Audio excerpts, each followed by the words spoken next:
माननीय सदस्यहरू, अब नेपालको संविधान दोस्रो संशोधन विधेयक 2077 माथिको दफावार छलफल प्रारम्भ हुन्छ।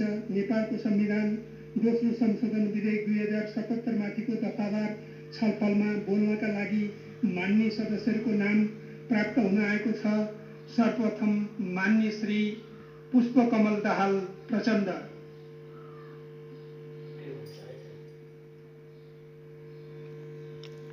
मान्य सरिता गिरी के छ तपाईको संक्षिप्तमा राख्नु त।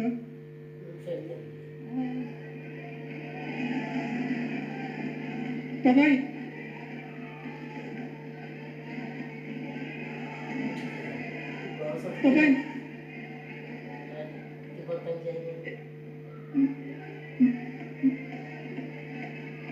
मैले तपाईहरुको कुरा बुझेँ। म रुलिङ गर्छु। रुलिङ गर्नुन्जेल तपाईहरु शान्त भइदिनु होला। प्रतिनिधि सभा नियमावली 2075 को नियम 112 मा उल्लेख भएका संशोधन सम्बन्धी शर्त पूरा नभएकोले तपाईको संशोधन सूचनालाई अस्वीकृत गरिएको छ। तसर्थ तपाईँ बस्नुस्। मैले समय दिएको छैन, तपाईँ बस्नुस्। मैले समय यहाँ बोल्नका लागि दिइसकेको छ। बस्नुस्। मैले रुलिङ गरिसके। मैले अस्वीकृत गरेको जानकारी दिएँ। तपाईँ बस्नुस्। माननीय सदस्य अगाडि जानुहोस्।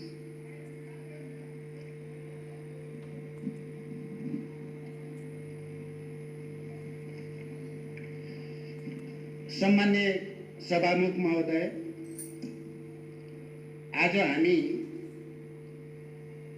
संविधान संशोधनको अत्यन्त महत्त्वपूर्ण र संवेदनशील विषयमा निर्णय गर्नको लागि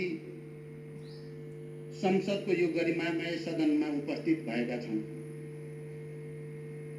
केही वर्षदेखि मुख्यतः नेपालमा शान्ति र परिवर्तनको एउटा नयाँ युगलाई जन्म दिने प्रक्रियामा नेपाली जनताले, नेपालका राजनीतिक दलहरू र नेताहरूले एउटा नयाँ संस्कृति र परम्पराको विकास गरेका छन्। त्यो हो राष्ट्रिय महत्त्वका, ऐतिहासिक महत्त्वका र दूरगामी महत्त्वका विषयहरूमा सहमति र समझदारीबाट अगाडि जाने, राष्ट्रलाई निकास दिने र गति दिने यो एउटा नयाँ संस्कृतिको रूपमा नै विकास भएर आएको छ। हामीले विगतमा शान्ति प्रक्रियाको सन्दर्भमा, संविधान निर्माण प्रक्रियाको सन्दर्भमा होस् या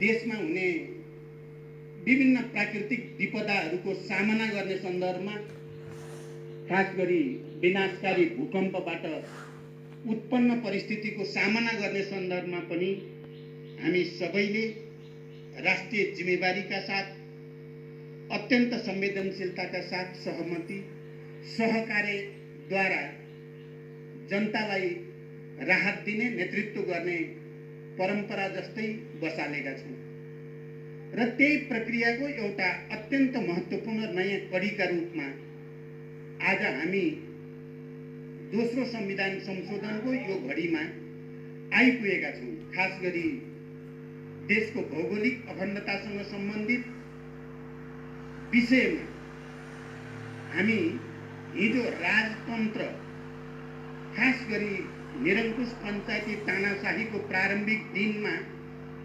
राजतन्त्रले गुमाएको भूमि गणतन्त्रले फिर्ता लिने ठाउँमा हामी आइपुगेका छौँ र त्यो गर्वको साथ राजतन्त्रले गुमायो, गणतन्त्रले लिँदैछ। त्यो ऐतिहासिक गौरव हाम्रो यो सदनलाई प्राप्त हुँदैछ र हामी त्यो प्रक्रियाको नयाँ कडीको रूपमा संविधान संशोधनको यो प्रक्रियामा उपस्थित छौँ।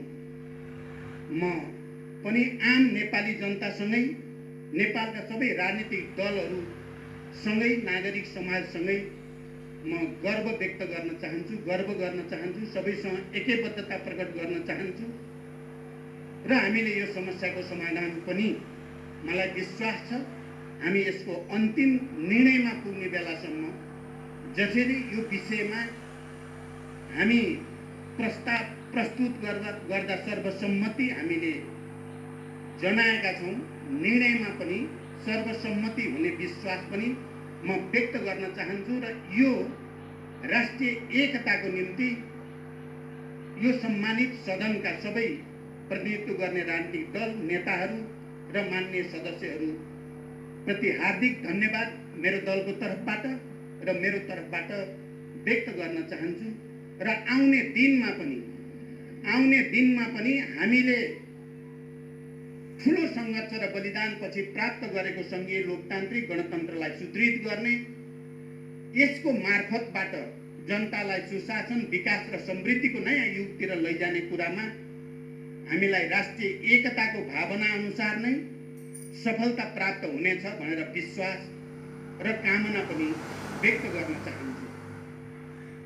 मैले अहिले यो विषयमा धेरै लामो कुरा गर्नुभन्दा पनि म के भन्न चाहन्छु भने नेपालको राजनीतिक परिवर्तनको ऐतिहासिक प्रक्रियामा हामीले दुईटा मूलभूत चुनौतीहरूको सामना गर्नु थियो।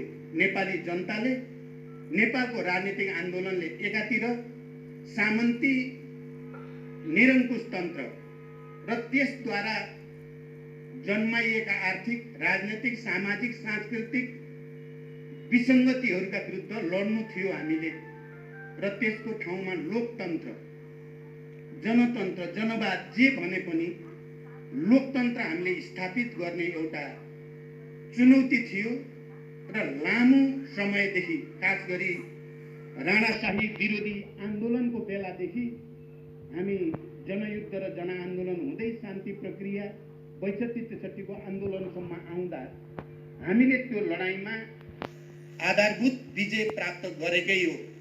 नेपाली जनताले त्यो लडाईँमा विजय प्राप्त गर्यो र नेपाल गणतन्त्रको नयाँ युगमा, लोकतन्त्रको नयाँ युगमा, सङ्घीयता समावेशिताको नयाँ युगमा पदार्पण गर्यो र नेपाली जनताको अगाडि र हामी सबैको अगाडि अर्को एउटा मुद्दा राष्ट्रिय स्वाधीनतालाई सुदृढ गर्नु, हाम्रो भौगोलिक अखण्डतालाई रक्षा र सुदृढ गर्नु र सबै खाले वैदेशिक दबाव हस्तक्षेपबाट उन्मुक्त नेपाल निर्माण गर्ने दायित्व पनि नेपाली जनताको समूह इतिहासले सुम्पेको एउटा गहन र दूरगामी जिम्मेवारी थियो।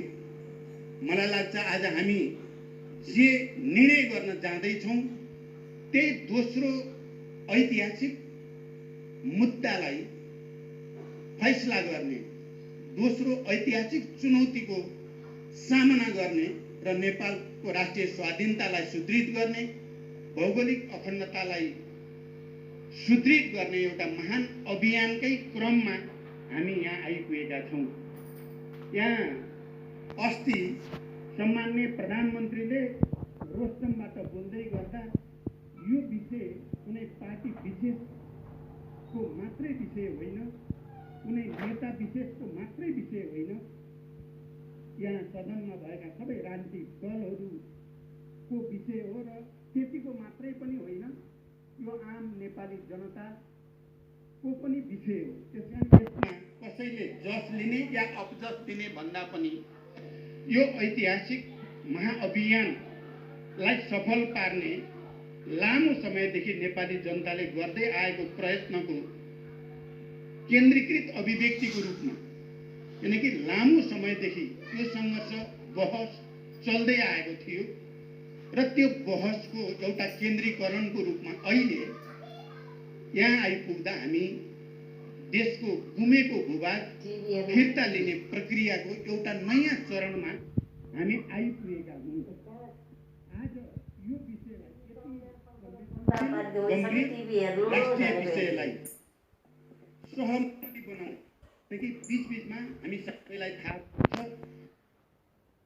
सर्वदलीय बैठकहरू बस्दै सहमतिको निम्ति प्रयासहरू गर्दै र यो विषयको गम्भीरता र जिम्मेवारी र संवेदनशीलता अनुसार नै राष्ट्रिय समझदारी बनाउँदै अहिले सरकारले यसलाई संविधान संशोधनद्वारा हाम्रो नक्सा जसरी संविधानमा लोगोको रूपमा, प्रतीकको रूपमा इङ्गित छ त्यसलाई सच्याउने पहल कदमी जो गर्यो त्यसको लागि म सम्माननीय प्रधानमन्त्री नेपाल सरकारलाई विशेष धन्यवाद भन्न चाहन्छु र यसमा साथ दिने सबै राजनीतिक दलहरू, नागरिक समाज र आम नेपाली जनतालाई पनि म हृदयदेखि आभार प्रकट गर्न चाहन्छु।